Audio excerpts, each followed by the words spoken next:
Our first allusion is a Greek myth of Helen of Troy. Helen was the daughter of the mighty god Zeus and Leda. Helen was known for her extreme beauty. It was every man's dream that Helen would one day become their wife. After many suitors, the king of Sparta, Menelaus, was chosen as her husband. Shortly after, she became the queen of Sparta. At this time, Eris, the goddess of discord, dropped an apple from her garden with the words, "To the fairest." Aphrodite, Athena, and Herna all claimed that they were the fairest, so they all wanted the apple.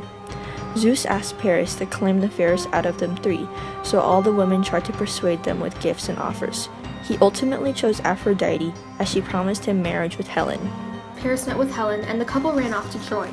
Menelaus found out shortly afterwards, and he and his army went to fight for Helen back on multiple ships. This was the start of the Trojan War.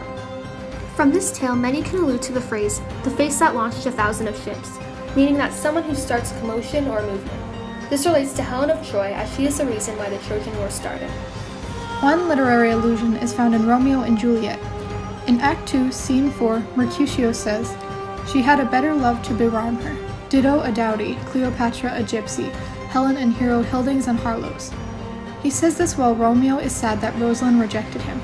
He refers to Rosalind as the player of holding, much like Helen, who had many suitors. Also, Snow White alludes to the judgment of Paris from the phrase, "Who is the fairest of them all?"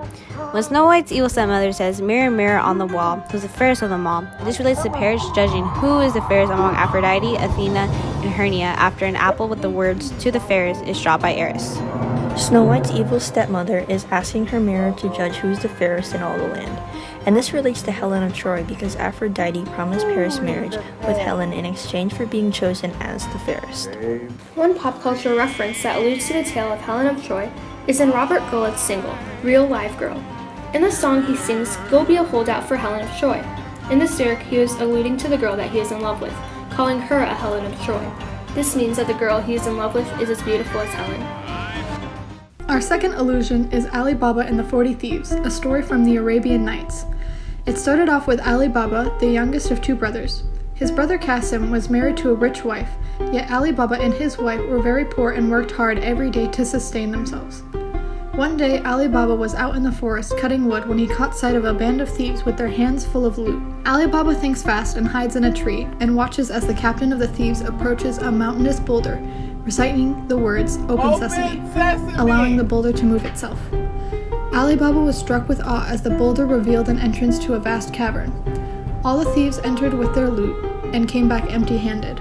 The captain used the words "Close Sesame" to close the entrance to the cavern, and they left the way they came. Assuming the thieves have stocked the treasures in the cavern, Ali Baba used the same words in order to gain access to the cave and raid it. The interior of the cave was an extraordinary sight for Ali Baba, as it was stocked with gold and valuables. He collected as much gold to last him a lifetime of luxury and riches, and brought it back home to his wife. They are pressured in revealing their secret to Qasim. Qasim ended up killed by the thieves when he decided to see the cavern himself, but forgot the words to get out. Ali Baba discovered Qasim's corpse when he returned to the cavern. He told Qasim's maid Morgiana to bury him without drawing much attention to the situation. After the thieves returned to find the body missing, they found out that someone else knew about the cave.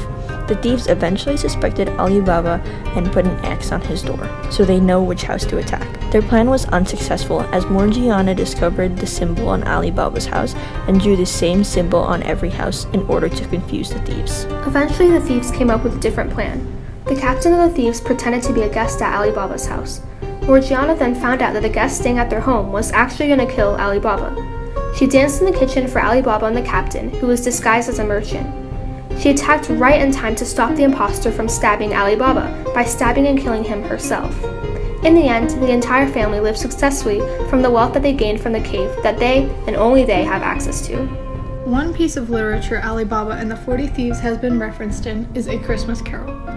A Christmas Carol is a story of a man who despises the holidays.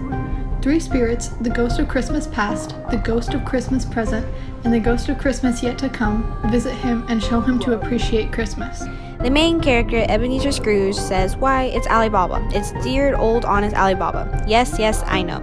One Christmas time when yonder solitary child was left here all alone, he did come, for the first time, just like that. Poor boy."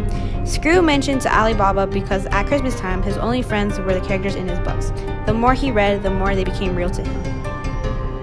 Katy Perry also alludes to Ali Baba and the 40 Thieves in her song, "Into Me You See." This song is about building walls to keep people from knowing who you really are. In the song, she writes, "You broke me wide open, open sesame."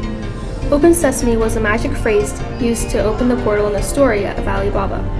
Katy Perry uses this phrase in relation to show how she has been opened up.